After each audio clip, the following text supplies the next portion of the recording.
Good evening, everyone. We are so excited to welcome you into this space tonight.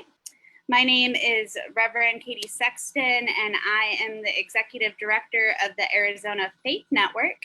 And tonight we are welcoming you to our first Faith 101 class of 2020. Tonight we are holding a session on Mindfulness 101, and we are so excited to have our speaker, Ron Russell, here with us, who is here to guide us through our time together. Tonight you will see our panelists, who are members of our Faith 101 planning team, Reverend Aaron Tamayo and Rabbi Akiva as well, who are with us. The Arizona Faith Network is an interfaith network that brings together people of faith for the common good. Through interfaith dialogue, education, and relationship building, we move together towards action that brings about justice in this world. And so tonight, as we gather from different corners of our homes or wherever we might be in this time of anxiety and unrest, we're going to start with a prayer led by Rabbi Akiva.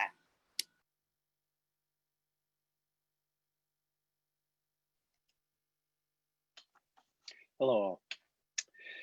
Heavenly Father, we turn to you at this time of deep global concern to bestow your mercy upon all the inhabitants of our vulnerable world, which is now so seriously afflicted.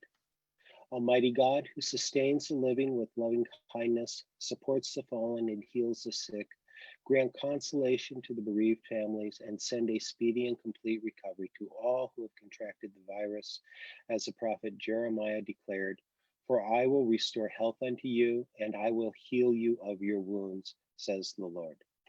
Bless with strength those who are suffering, bless with resilience those in isolation, bless with hope those who are despondent, bless with wisdom all those who seek a cure, and bless with compassion all those who offer comfort.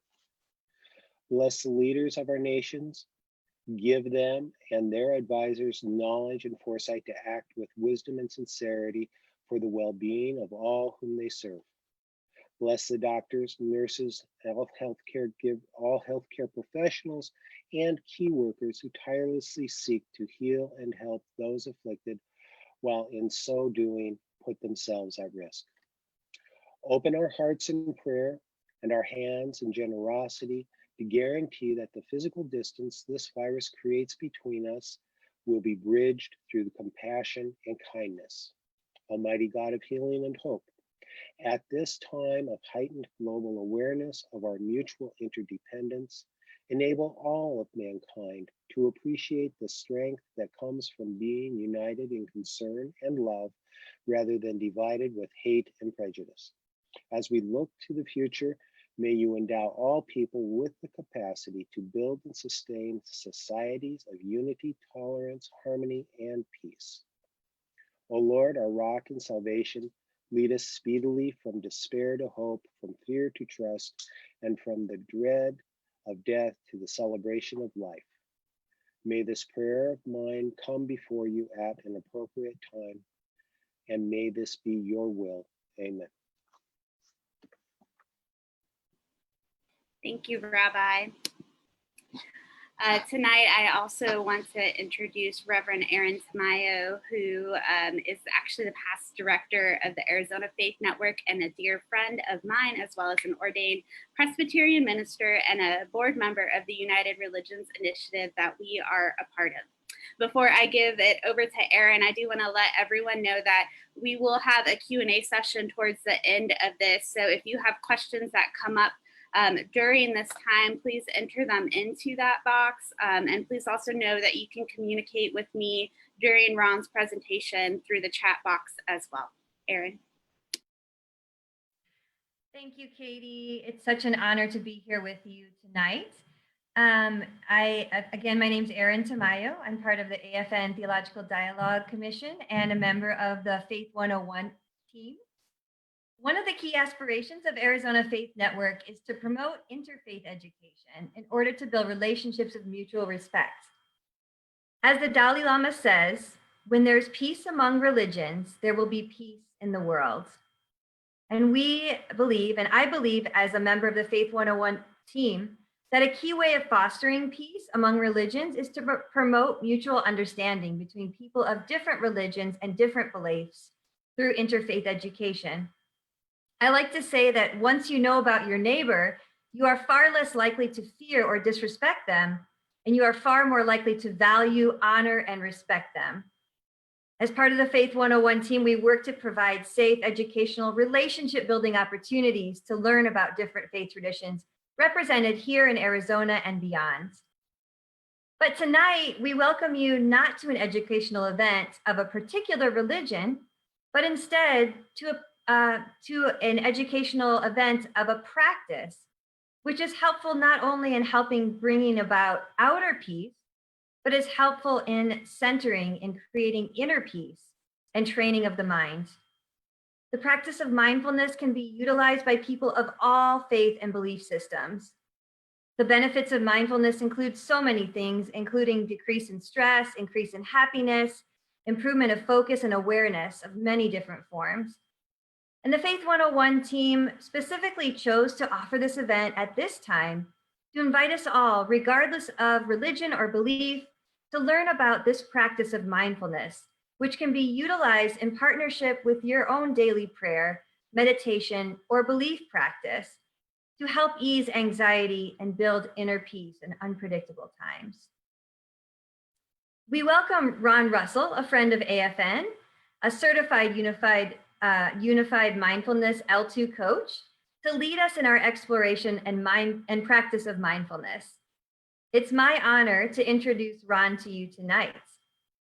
Ron Russell is a father of three, a humanist chaplain and celebrant, program director for the Humanist Society of Greater Phoenix, Arizona Burning Man Regional Contact, Arizona Burners Without Borders lead, Secular Coalition of Arizona member, Humanity Forward Arizona Yang Gang founder, Hospice of the Valley volunteer, Buddhist and meditation practitioner since 2003, and a certified Unified Mindfulness L2 coach.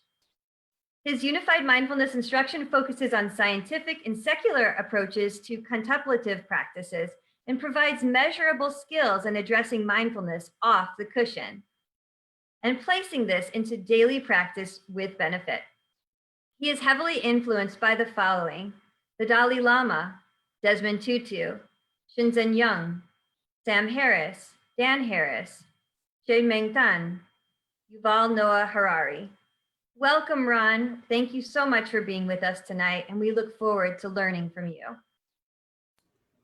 Thank you very much. It's my pleasure and honor to be here.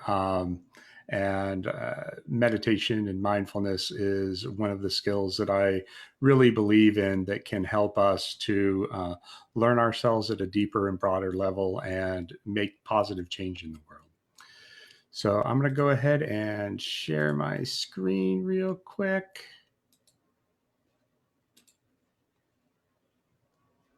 Let me know if that's coming through. I think it is. All good. Awesome. Okay.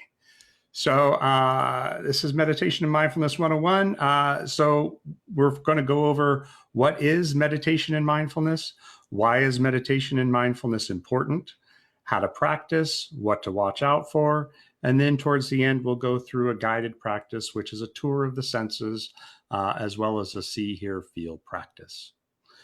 So let's see next. So who am I and why I may know something? So why should you listen to me, right? Why do I know anything that anyone else doesn't know? So I'm 52 years old. I've been in the East Valley since 1983.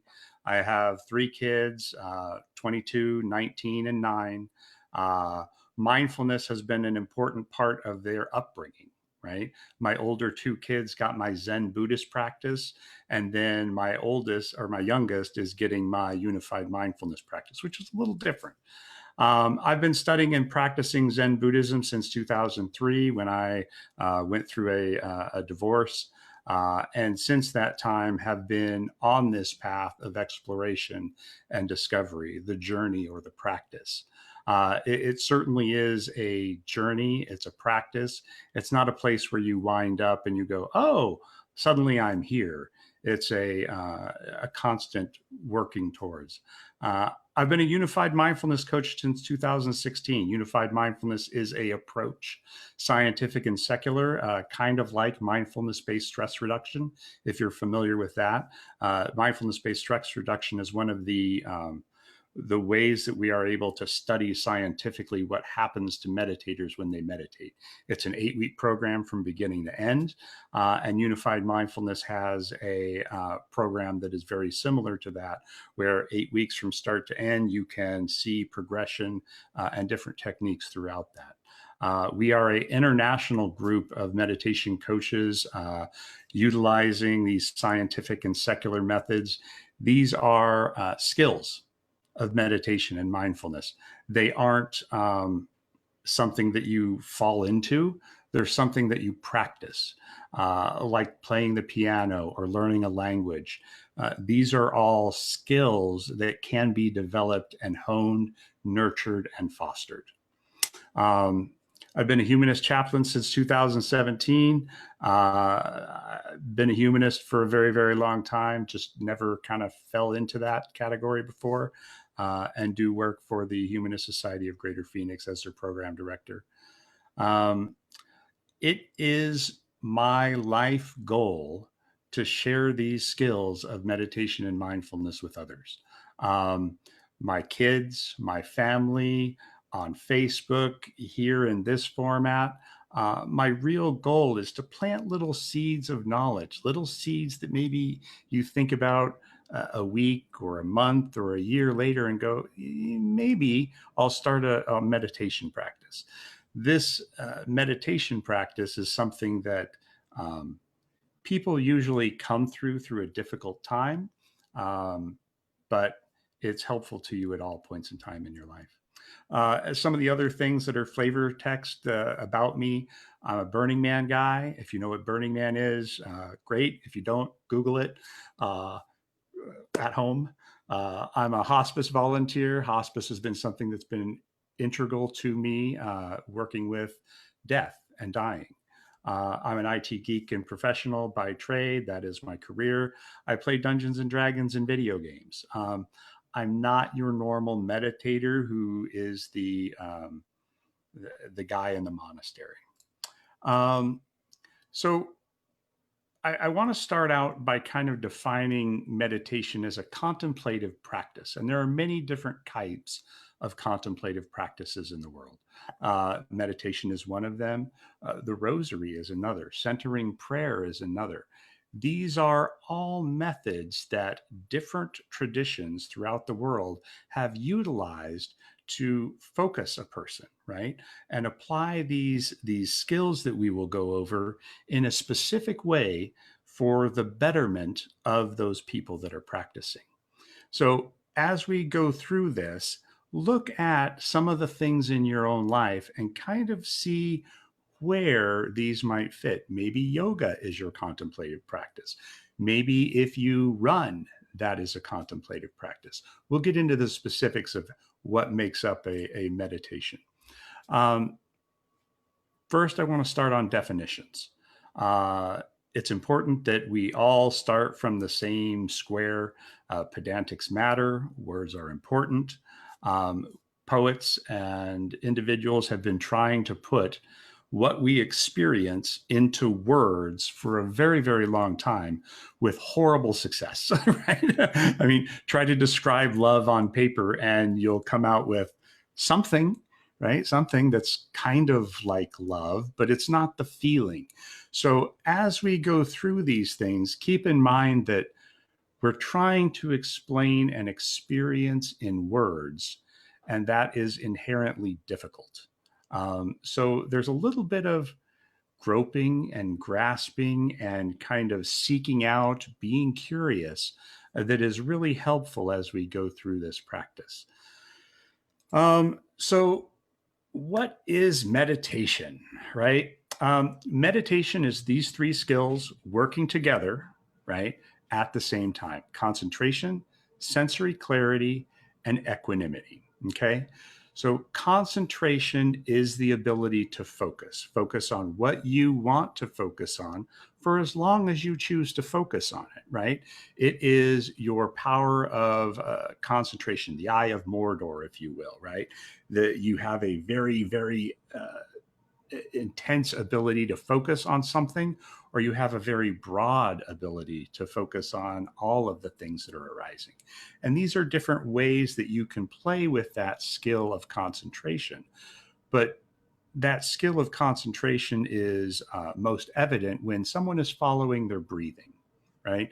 They go through and they follow the sensations, and they're focused on either a specific object of focus or on whatever arises in an open awareness practice. A meta practice, your object of focus is your feel good or whatever positive affect or positive nature comes up. And then we go into sensory clarity. Sensory clarity is the ability to detect what is happening in your present moment in real time. Okay. The in real time is the key there. It doesn't help you in that moment if 10 minutes later you go, oh, I was really angry there, right? Anger's already come and gone, right? The ability to detect what's happening in your body in an embodied experience or a mental experience is all part of that sensory clarity. Think of it like resolution on a computer, right? 640 by 480, 1024 is better resolution, all the way up to 4K or 8K resolution, where you're seeing the minute details about what's happening in your moment. Whether that is anxiety arising in your body, coming across as a tenseness in your chest, a sweatiness that happens, perhaps perspiration on your forehead. All of these things are being aware of what's happening in your present moment. And then we have equanimity. Equanimity is a little trickier. It is accepting what is without push away towards something that is negative or craving for something that is positive, right? When you are enjoying your piece of ice cream after dinner, enjoy that piece of ice cream and enjoy it with the expectation that, okay, it is what it is. And one time it'll be gone. Appreciate it while it's here. Equanimity does not mean indifference. Okay. Equanimity means you can be hitting me in my arm. I can be equanimous with that pain. I don't have to be equanimous with you hitting me in my arm. I have every ability to say, no, that's not okay. That's not right. And so I don't want you to get tripped up into the idea that because you meditate, you're going to become indifferent to things. That is not at all the case. I have found that many engaged Buddhist meditators tend to meet the world head on and really find out where their practice meets society, and really do what we can to foster that. So concentration, sensory clarity, and equanimity. So you will hear those again. Again, is running a meditation. What about yoga? So as you look at these, ask yourself, am I focused on a specific thing? When you're running, are you focused on your footfalls? Are you focused on your breathing? Are you aware of what's happening in your present moment? Or are you lost in thought about dinner? Right? Are you jiving to the music? Right?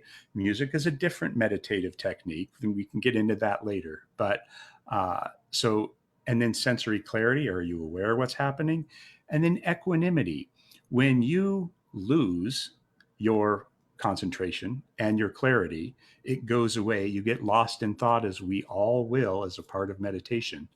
Then how do you handle coming back to that?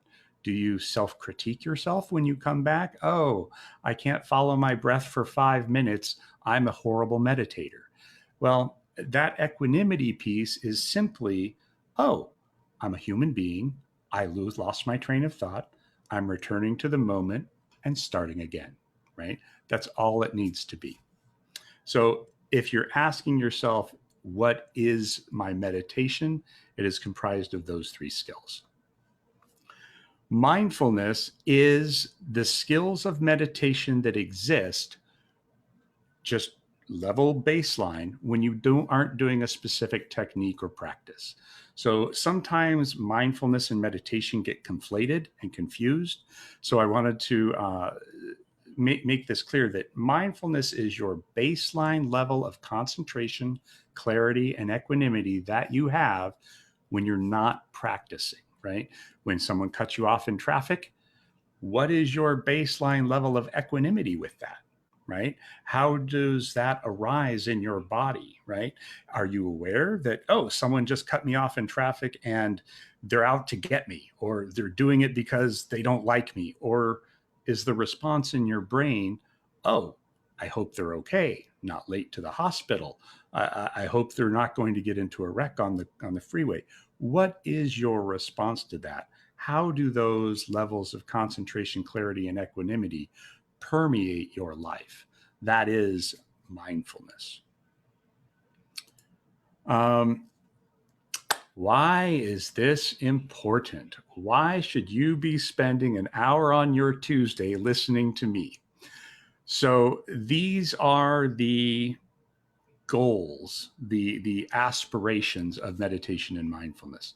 They help us appreciate self and world.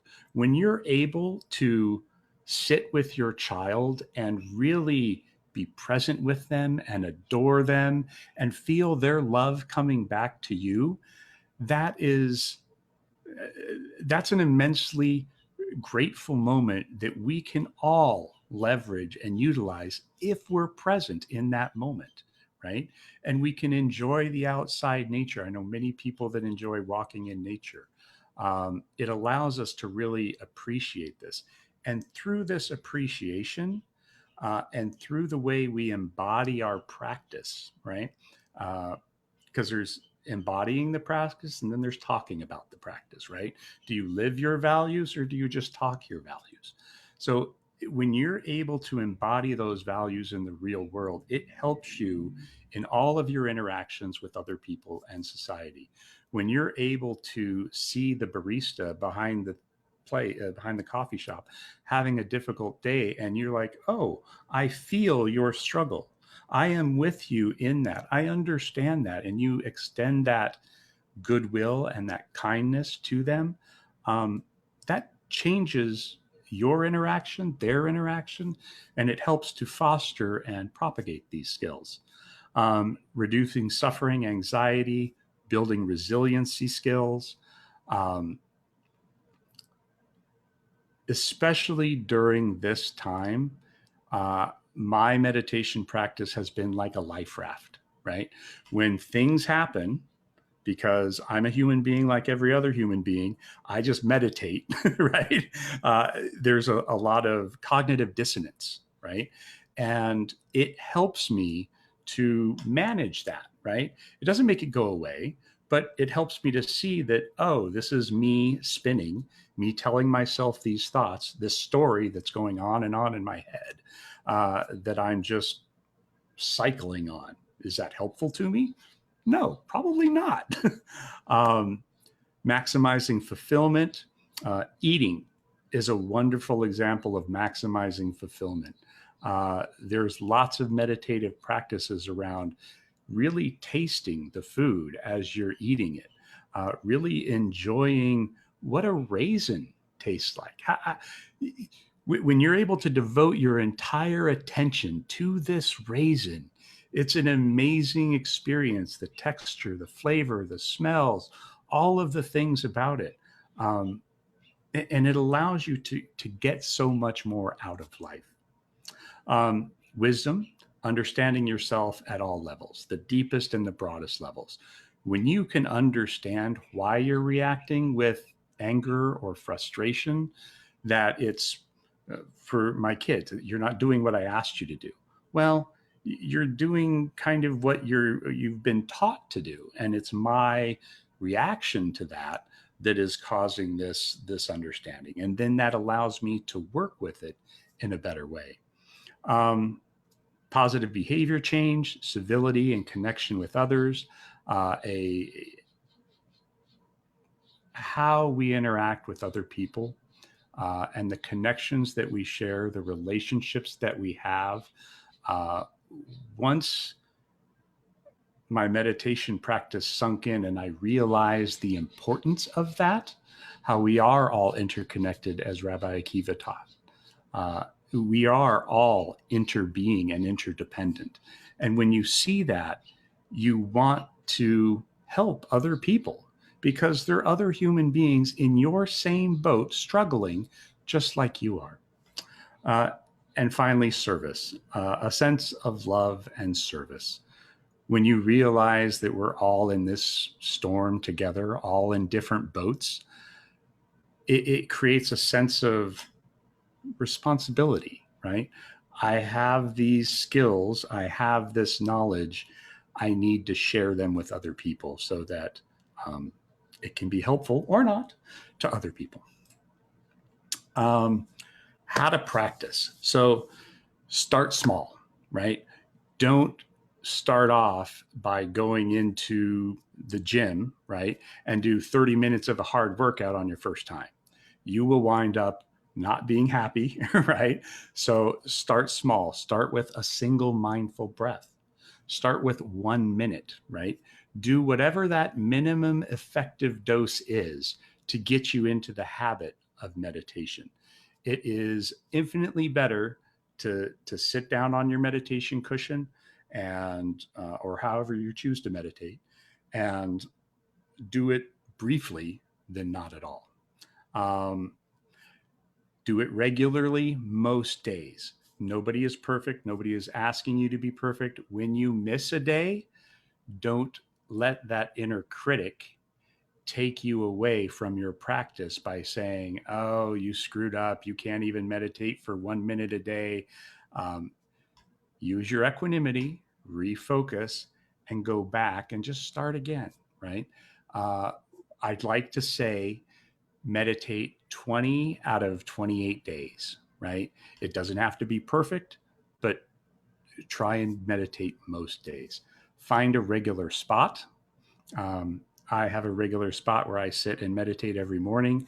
I do it in the morning before I engage with my electronics.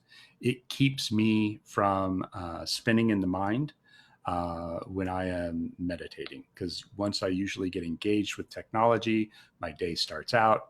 I am very often ruminating. And so use an app. Get some guidance. Don't just sit there for 10 minutes in silence or 20 minutes in silence.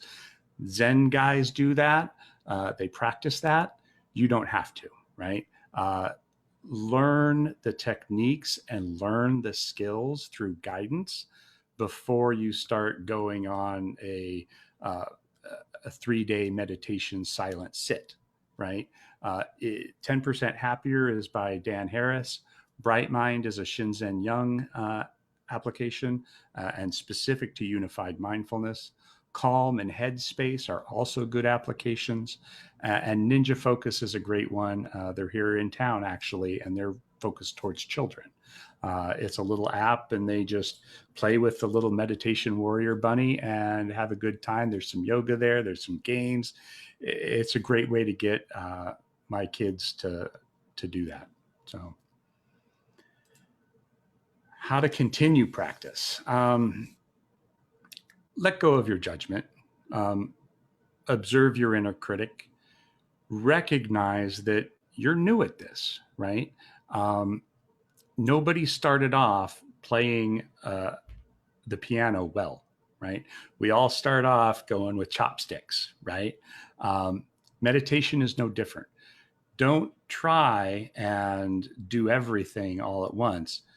Just get started, learn some of these techniques, learn what works for you, right? You only need 1 or 2 of these techniques that I'll be going over to have a good meditation practice, right? 1 or 2 of these can take you all the way down to the very deepest levels, right? Focus on growth, right? Focus on progress, right? You will start noticing these little sweets of meditation practice. Oh, I'm responding differently. Oh, I'm not getting as upset as I used to.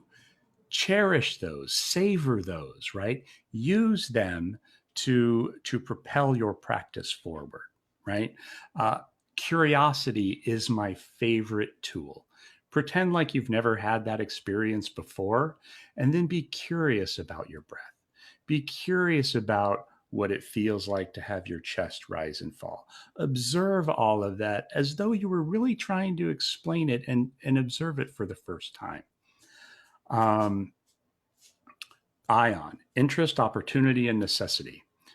You will be driven by these three things in your meditation practice. Necessity, okay, I need a coping mechanism now, and it's going to be this, right? And you have this driving need.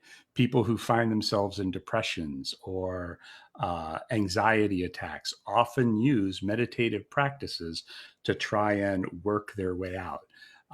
Opportunity is the ability to say, all right, this is a learning opportunity for me, a way for me to do this when I have the ability to. Uh, Washing the dishes. I have an opportunity to practice while washing the dishes. Pay attention to the feeling, the sounds, the smells, what you're seeing. All of these things are an opportunity. And then interest, right? Interest is the ability to say, all right, I want to learn this really deep expansion contraction technique. Okay, we'll do that. And you'll be working with an interest, opportunity, or necessity. Um, Practice in daily life and background practice. Practice in daily life is micro hits, right? They are the ability to sink into a technique or a meditative practice at the drop of a hat, drop in on a dime. It's always less than 10 minutes, right? It can be sitting at a stoplight, observing what you're seeing, hearing, and feeling, right? Just sink into that moment. I do it very often when I'm bored or waiting, right? I will find myself in the airport security line, dropping into a feel rest technique and just being patient while I'm there meditating on a restful experience, right? These little accelerators called micro hits that you intersperse through your daily life, perhaps in a difficult meeting. You bookend something, you meditate before and then you meditate after, right? It is a great way to kind of put you in the right frame of mind, to pause and take a note and go, all right, this is what I'm feeling. This is where I am. This is where I'm going, and to work with that. Background practice is a little more nuanced. So when we talk about our attention, there are two types of attention. You have your foreground attention, so me speaking, me carrying on this conversation, all of that. Yet I'm still aware in my background that I'm sitting in a chair, right? That I have air conditioning blowing on me, all of these things. So there's two types of attention. There's your foreground attention, which is what most people think of, as well as a background practice. So one of the things that I like to do when having a conversation with someone is to be present and aware when I'm having the conversation with the person. And in the background, work on a nurture positive technique, right? That nurture positive, meta, loving kindness, where I'm really wanting the very best for that other human that's sitting in front of me. That puts me at a wanting to help perspective, as opposed to trying to prove a point, trying to get something across, trying to wait to interject to get my point heard. And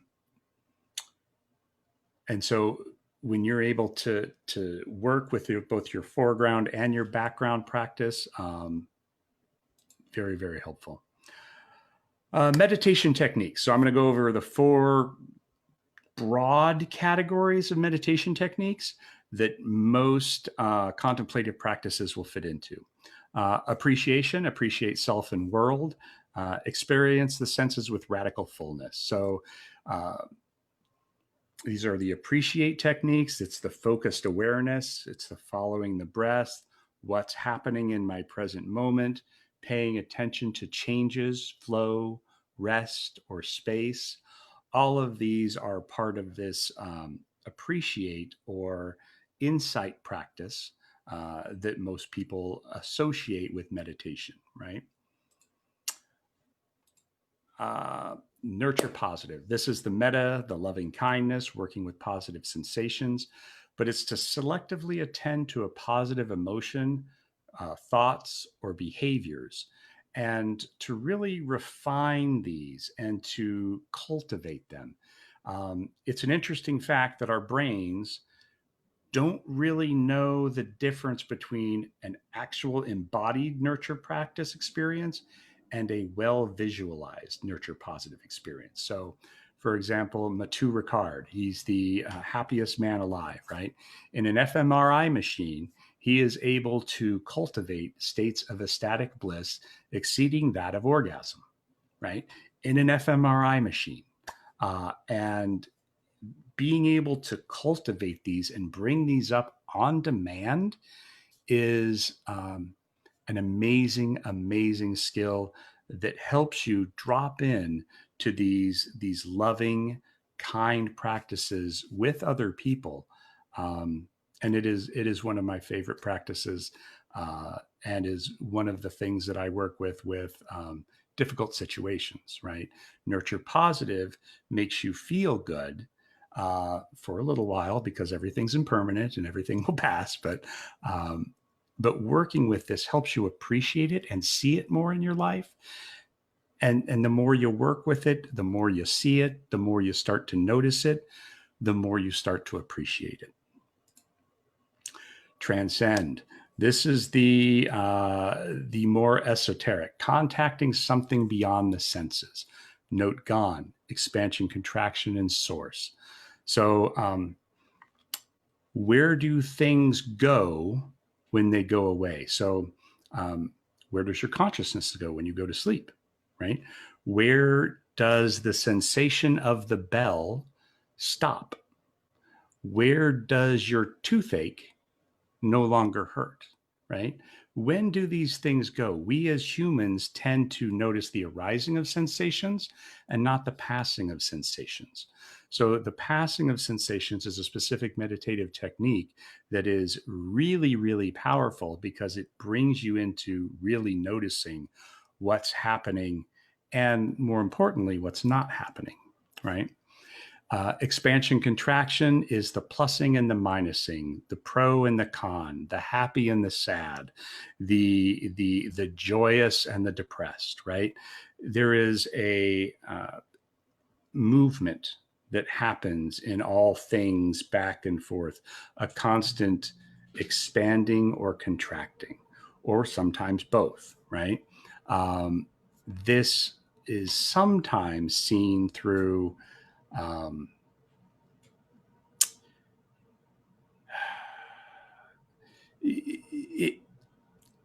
it is a constant coming into being. So where do my thoughts come from and where do my thoughts go to?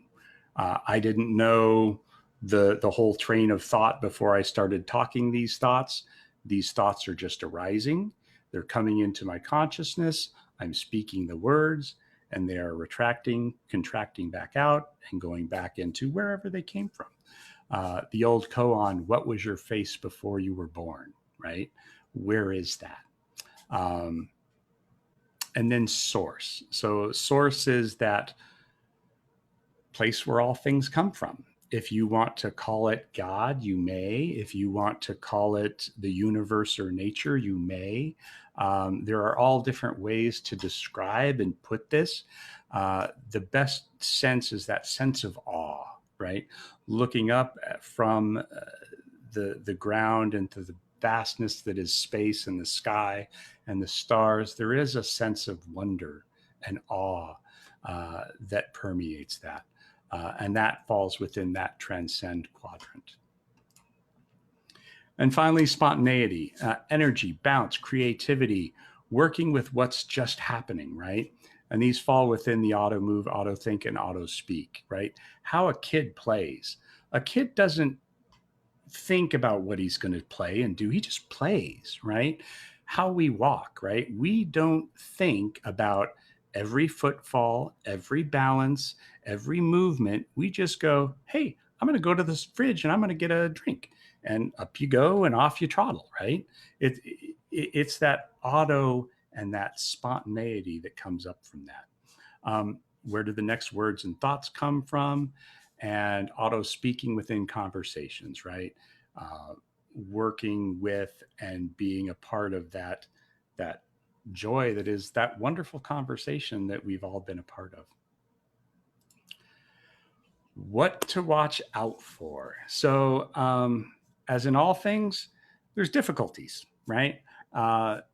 Expectations, judgment in your inner critic, finally getting it, right? Saying, oh, I've got this.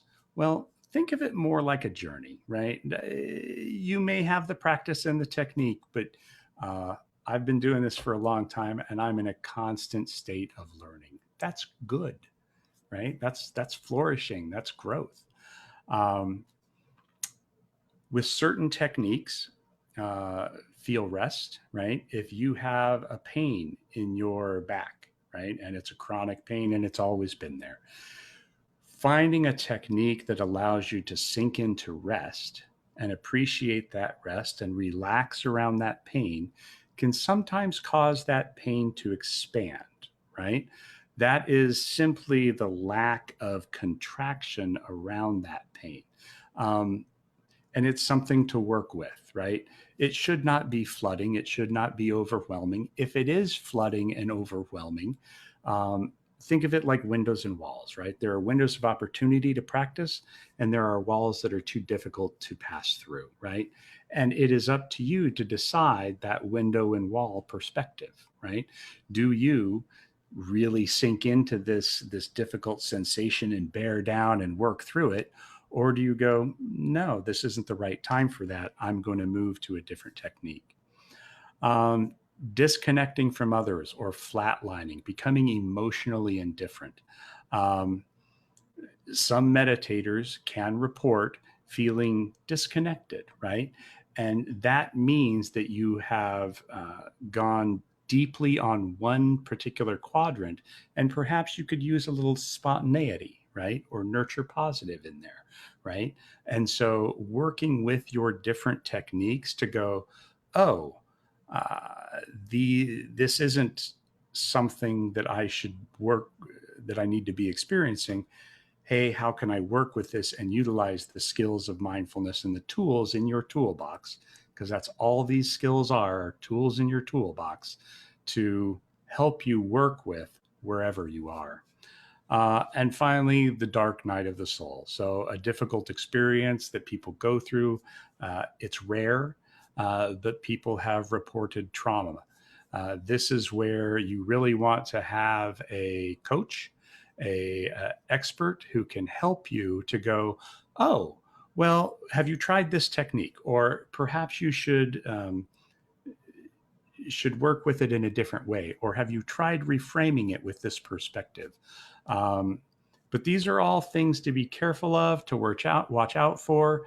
I would recommend getting a group of people together that meditate together so that you can all bounce ideas around off each other. Because surprisingly, we all have the same thoughts, feelings, and things going on in our bodies, and we're not that different from one another. So practice, tour of the senses, see, hear, and feel. Okay. In this particular tour of senses, we're going to be practicing a open awareness technique called see, hear, feel. Okay. This is not a focus technique. This is allowing every technique to come and be welcome, right?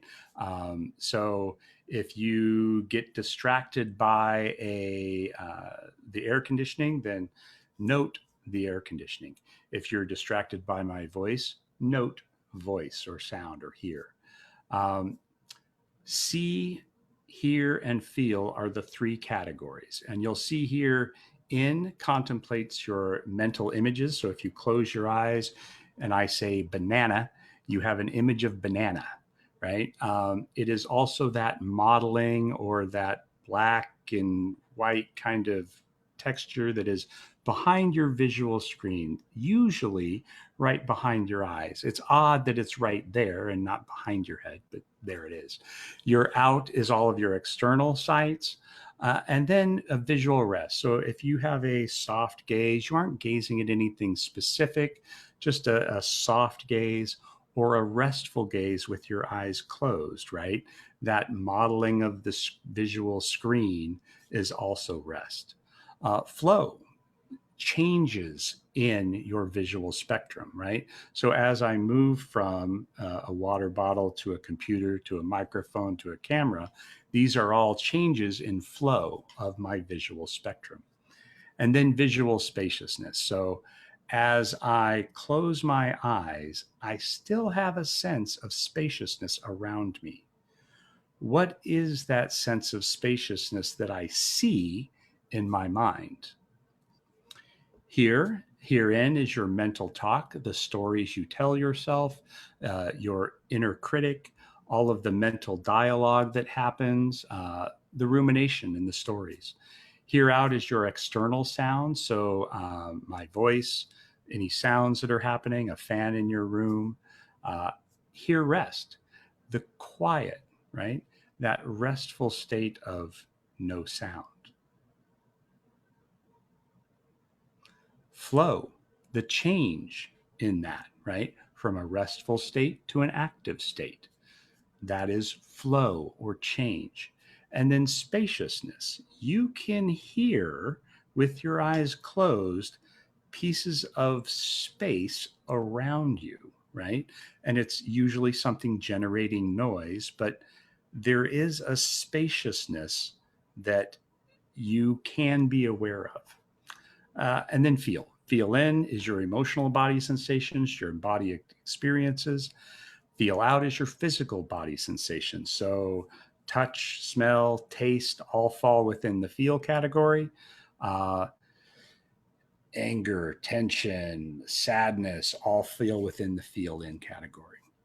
Feel rest is that simple sense of not being active, right? So if you go through a workout and you're particularly active and engaged, that moment when you sit down and have that change, you can very often notice, oh, I'm definitely resting now. And that's that feeling, that embodied rest.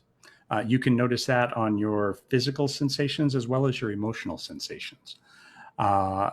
Body flow, same thing, and spaciousness. Where am I in space from a feel perspective? All right, so I'm going to go through these as we go through the see, hear, feel. I'm going to talk about noting and labeling. So noting is sinking into that feeling or that experience or that sensation. Labeling is a mental or spoken word, and it helps to keep people on track, right? So if I'm paying attention to see, hear, feel, it is something like this. Feel, see, feel, hear. And that is the labeling spoken out loud. You can do it mentally, you can do it out loud. If you find yourself getting particularly distracted, it is helpful to do it out loud. And what I'm doing in that moment is I am noticing a sensation, I'm labeling it, I'm noting it, right? I'm sinking in, see, hear, or feel, and then I'm labeling it with just see, hear, or feel. I'm not labeling it with more specifics than that, like banana or thought or anxiety, because when we're able to get a little distance from it, it helps us to see it in a little better perspective, which is why we kind of take everything and shovel it into see, hear, feel. Okay. So if you're feeling anxiety, notice if that is an anxiety of the head. So you're hearing it in your head, or an anxiety in your body. You're feeling it in your body, right? It's okay to be wrong. It doesn't matter if you're wrong. You're just noting it and labeling it. Okay. And it's okay to repeat them. It's okay to be wrong. You're just trying to pay attention in the present moment to whatever is happening. All righty. So let's go ahead and get into some practice. I will stop this. I have you all now. All right. So go ahead and find a position that is both alert and relaxed. Okay. That can be sitting up. That can be laying down.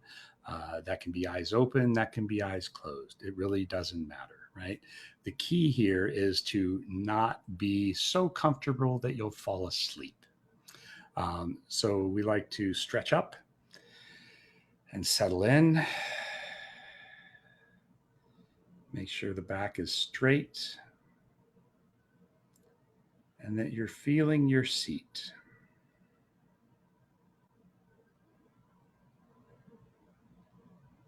Take a deep breath in.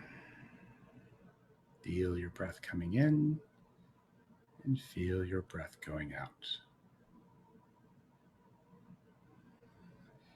Now, what I'm going to do is I'm going to ask you to pay attention to your visual spectrum, what you see. And you can do this with eyes closed or eyes open. And simply note and label what you are seeing and use the label see.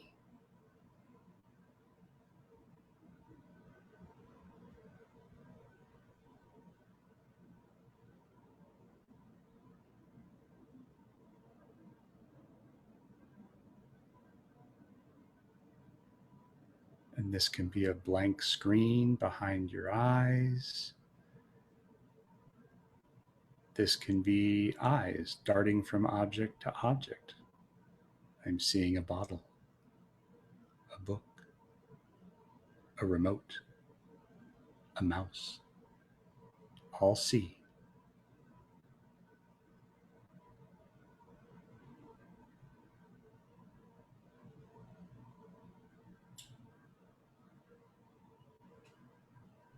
And then we're going to move our attention to here.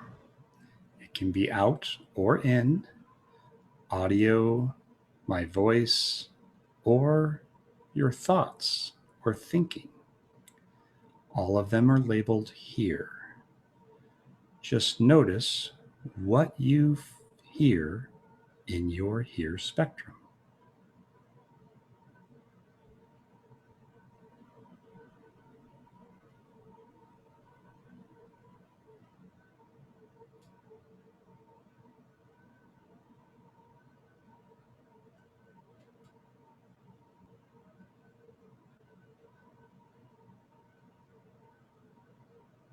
And then finally feel, right? Feel out or feel in. A embodied experience of touch or discomfort or an itch. All are feel out. And feel in is an emotion, a sensation that comes from that emotion.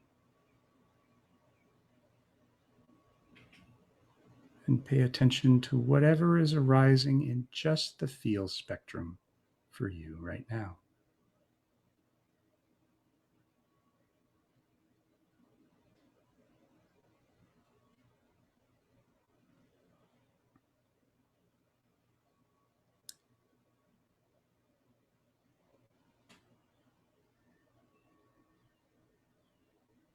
Good. And now we're going to bring that all together. So paying attention every 2 to 3 seconds, what's happening in your present moment? See, hear, or feel. If you're labeling, it'll sound something like this. See, feel, feel, hear, see. Pay attention to just those things and see what arises for you.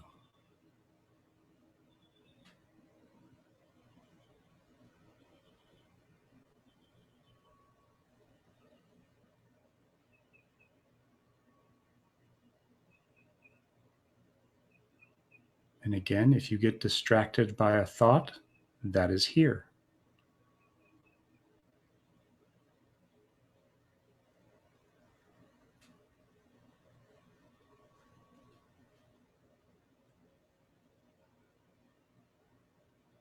When you get distracted, simply return.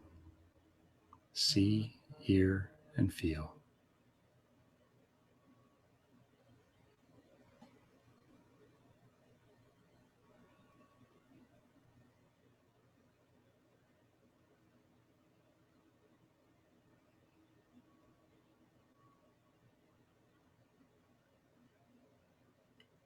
Boredom is also a feel.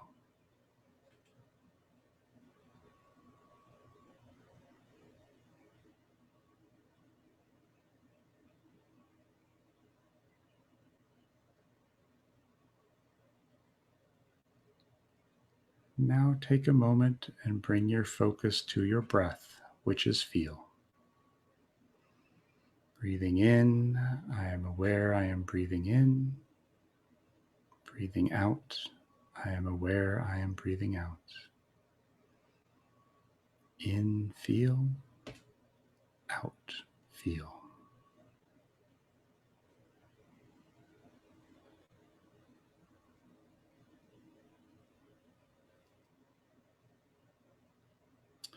And as we draw this very brief practice to a close, keep in mind that you can bring these attention skills of concentration, clarity, and equanimity to any moment.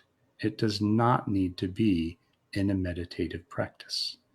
You can apply these skills directly to whatever your current present moment is.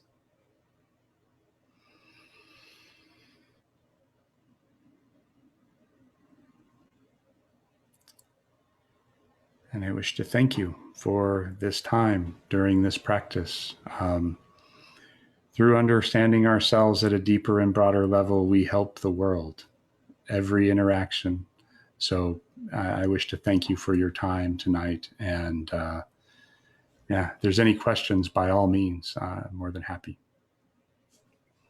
Thank you so much, Ron. I already feel more calm and centered just from those few moments. We did have a few questions, and the first one is from Eva, who I'm going to unmute right now. Eva, for you to ask your question. Hi, can you hear me? Yes. Okay. Thank you, everyone. Ron, I have a question about, I noted the Ninja Focus app for kids, but I had a question about, I guess how to accommodate kids into meditation. I thought I would ask you that. Yeah, so I have taught at a local elementary school. I did a panel at the immersion program. You need to make it fun and engaging for them. They have very short attention spans, so like 5 minutes is really where you want to start, and really help them by embodying it yourself so that you can ask them, hey, I noticed that you seem to be getting activated, agitated, right? Do you want to take a breath, right? We call it a dragon breath, right? Breathe in deeply and out, right? And that can help to calm them down. But really, it's about getting them to observe what's happening in their present moment so that they can then start doing things with it, right? Oh, I'm becoming angry. Oh, what can I do? Well, you can run off, or you can sit there and go, okay, where's this coming from? How do I utilize my skills to mitigate that? And really, it's making it fun. There are pebble meditations. Thich Nhat Hanh has one. You can find it online. There are Annika Harris, does a mindful activities for kids. There's lots of good books around that. But these were skills that I never had when I was young. And so I'm teaching kids because if I had had these skills when I was young, my life would be much different right now, much better. And so it's really about finding what interests them. And maybe that's yoga, right? Being present in their movements, right? And doing that. I've found a lot of kids resonate with movement-based practices, whether that's walking, laying down with a stuffed animal on their stomach, right? Make the stuffed animal go up and make the stuffed animal go down. Make the stuffed animal go up and make the stuffed animal go down. Those are all good. There's a whole host of them, and there's a group here in the Valley called Mindfulness First, who are working to bring mindfulness skills into the Phoenix area as teachers. Thank you very much. I appreciate it. Yeah, absolutely. Absolutely. Thanks, Eva. Our second question came from David. David, I'm unmuting you right now.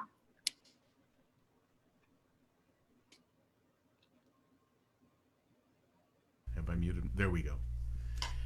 Thank you, Ron. I've been surrounded by meditation my whole life, and one of the things I learned early was if you can worry, you can meditate. I'm 27 years in recovery.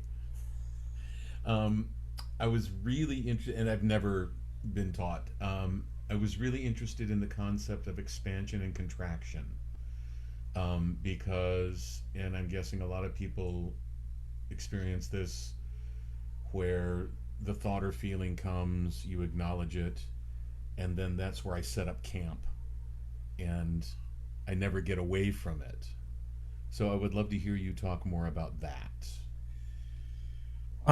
So letting go, right? Yes. A lot of my mindfulness practice can be summed up into learning how to let go, right? Whether that is letting go of the sensation or the story that I'm telling myself, or the thing that I know is harmful to me that I've been doing out of habit for years and years. Expansion contraction is more about the movement and the way things change than it is about getting stuck on a particular rumination, right? And we all have them, right? I have them. I'm sure everybody on this call has them. The trick is to simply notice it and let it go. When it comes back, right, and it will because it's your specific rumination, simply note it, label it again, and let it go. Through doing that, you give it the space that it wants, right? And you let it be by itself. If you can allow that to move into the background, whatever that rumination is, and try and keep your focus on like breath work or a nurture positive technique, that can be helpful as well, right? So the foreground and background attention that we talked about, oftentimes if I'm hungry and I'm meditating, I'm aware of my hunger. However, that is my background practice and not my foreground practice, right? And so if you can kind of split them in that way, that may be helpful in working with it too. Cool. Thank you. Thanks. Absolutely. That helps a lot. Yeah. Thanks, David. I think Rabbi Akiva, one of our panelists, had a question that he posed to you, Ron. Rabbi, do you want to unmute yourself and ask? Hi, Ron. Thank you for a wonderful presentation. I really enjoyed that. One thing that came to my mind while listening to you was I was just curious about how does your practice influence your feelings of empathy and compassion, or vice versa? Thank you. Pausing. Thank you for that question. I have found that my mindfulness practice has really helped to flourish my feelings of compassion and empathy towards other human beings. I used to be a jerk. I used to be a jerk, and now I'm not. But really working to to see that interbeing and the interconnectedness and how we're all pursuing joy and running from suffering in the best ways we know how. Sometimes that's skillful and sometimes that's not, but we're all trying in the best way. And we all get dealt a different set of dice from the genetics and from our upbringing and who our parents were, what culture we were born in. But we're all really trying. And I genuinely, even today, believe that now more than ever, there is change happening. And that comes from us caring about one another, right? Us caring about what happens to one another and how we treat each other. And I have seen so many kind and compassionate people in the meditation circles that sometimes get compassion fatigue, right? I mean, that's an actual thing, and being able to work with that and going, I'm doing what I can, I'm showing up where I can, and I'm being present and doing what I can when I can. Helps me to be compassionate with myself, right? In American culture, we aren't taught to be compassionate to ourselves. We're taught to be compassionate to others. However, holding yourself with love and kindness when your heart is breaking at the suffering of the world is one of the most skillful things you can do. And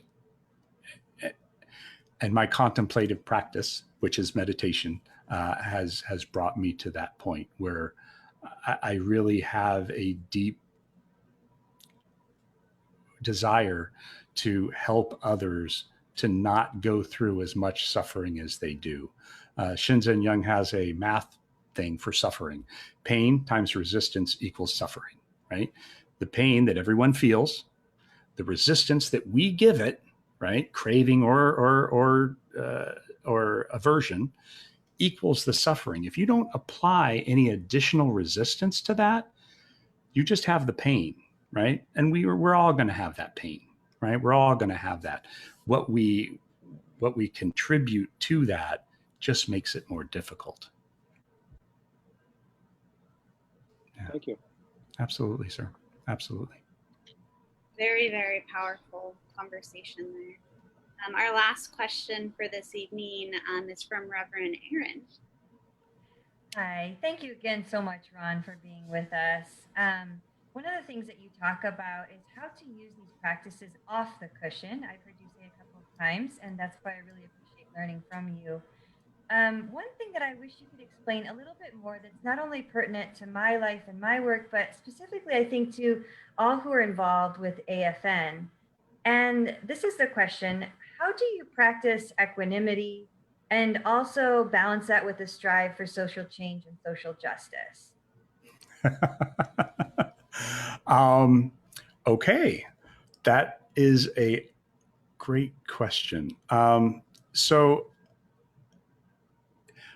I do invocations at the Capitol, right? I've stood before the House 4 times and the Senate once and given meditation techniques to the legislators, right? That is where meditation meets the road, right?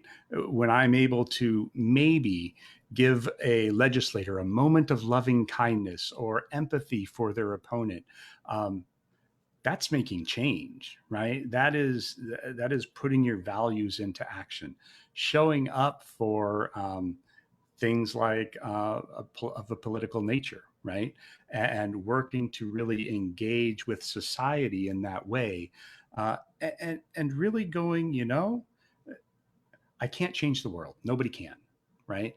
Desmond Tutu says, when you get discouraged at the state of the world, bring your focus back to where you are, start where you are, and do what you can, right?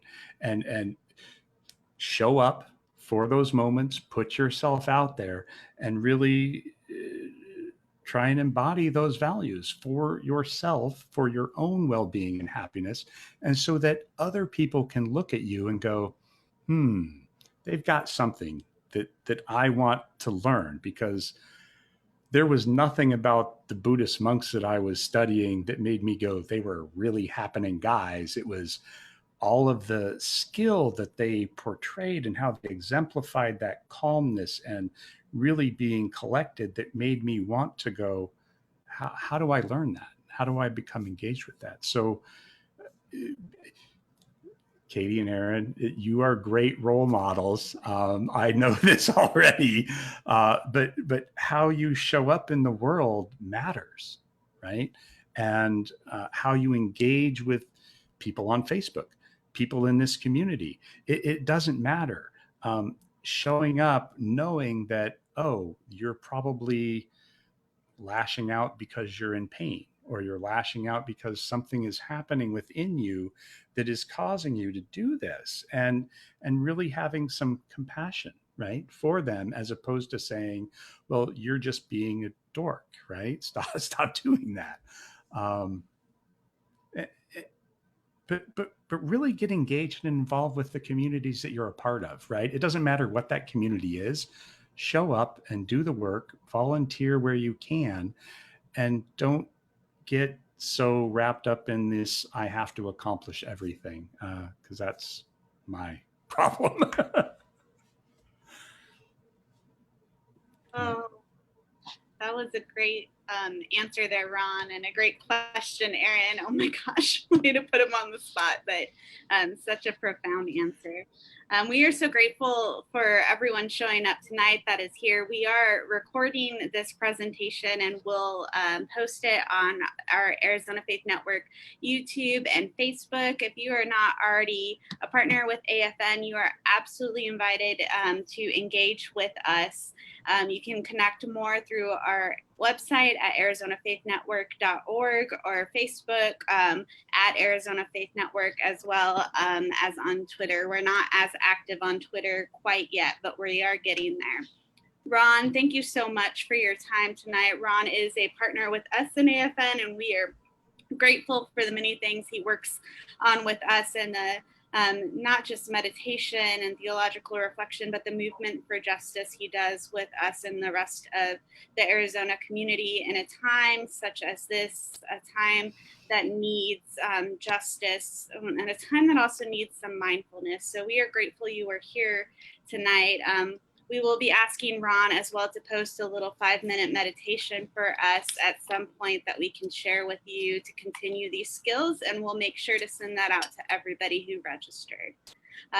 Thank you all. Have a lovely night.